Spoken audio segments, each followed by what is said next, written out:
Well, we all have to eat, so if there's a problem with our food, we should know about it, right? That's certainly what our next guest says. She's the founder of Kids Right to Know Walk. Her name is Rachel Parent. You're 13, and you're on a mission to get genetically modified foods listed on the food labels. First of all, what is a genetically modified food?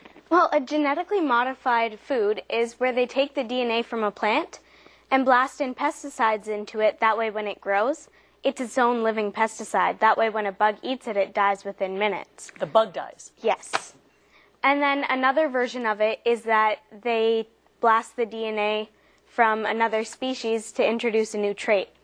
So nobody knows what it can do to humans. So they've taken something that's natural, that our bodies recognize and use, and they alter it, and now it looks the same, right? It often looks exactly, this tomato looks exactly the same as this tomato. Exactly. But our bodies don't recognize it, and that's where the problem is, right? Yep, because then our DNA starts to change, and that's a big problem.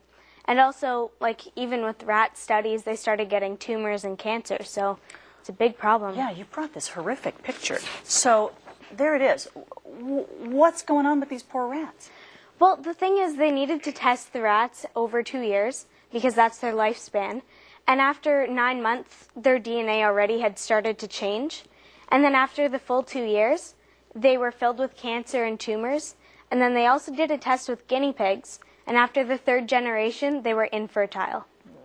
Wow, we're eating this stuff today, and we don't even know it, right? Exactly. So how did you become aware of them? Well, I needed to do a speech for my school, right? And I didn't know what to do it on, so I asked my mom.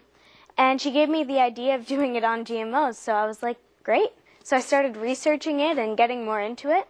And ever since then, I've been really involved. And ignorance is bliss. Once you know, you can't. Exactly. You can't stop telling people. Yeah. So we can see the obvious effects it has on the mice. And could it have the same effect on human beings? That's what people are trying to find out. But the thing is, since it was introduced in 1996, there's been so many more cases of allergies, cancer, even like autism and AD&D. All those things have skyrocketed. So it's kind of, like it's going together, and it's been linked to that. Now, you'd think that manufacturers would stay away from this stuff if they understand that there are consequences to using these genetically modified foods. Where are we still finding these foods? Where would we see them in the grocery store? Oh my gosh, 90% of our market is GMOs. 90 of all the stuff that's on the shelves. So we're okay in the produce aisle, probably. Mostly produce is pretty okay. But anything that's been processed, really? Yeah, because it's cheaper to manufacture it. And you often mention a company called Monsanto. Yes. You say that they're one of the worst perpetrators, right? Yeah, they're the main maker of GMOs, so they've got most of the market underneath them. So examples of some foods we would buy from Monsanto. Kellogg's. That's one of the biggest companies for it.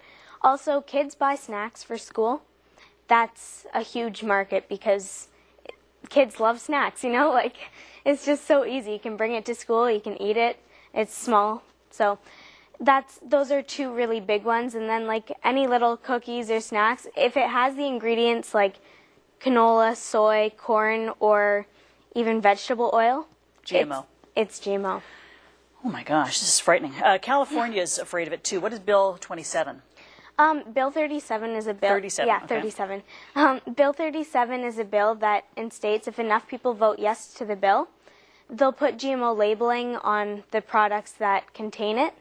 So it'd be great if they could get it through, because hopefully North America would follow after them. Right, Canada could do the same, and that's what this walk is for, right? Exactly. To get people aware of it so that we can pressure our politicians. When is it? It's on November 3rd, and it'll be at 10 a.m., and it'll go from Dundas Square to the St. Lawrence Market. And it's a peaceful protest, and I encourage costumes but the costumes have to be like related to GMOs, right? You could, hey, there you go. Yeah. Our friend the mouse, or you could be a stalk of corn or whatever, right? Exactly.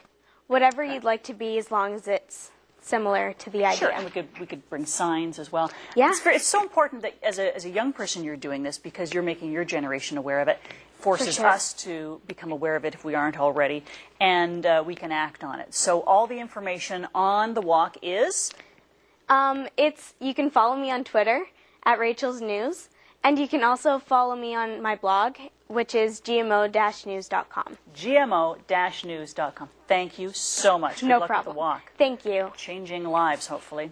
Well, recently our cameras were at the Believe in Fashion Luncheon, which is a fundraising event benefiting the Robert and Maggie Bras and Family New Drug Development Program for the Princess Margaret. Take a look.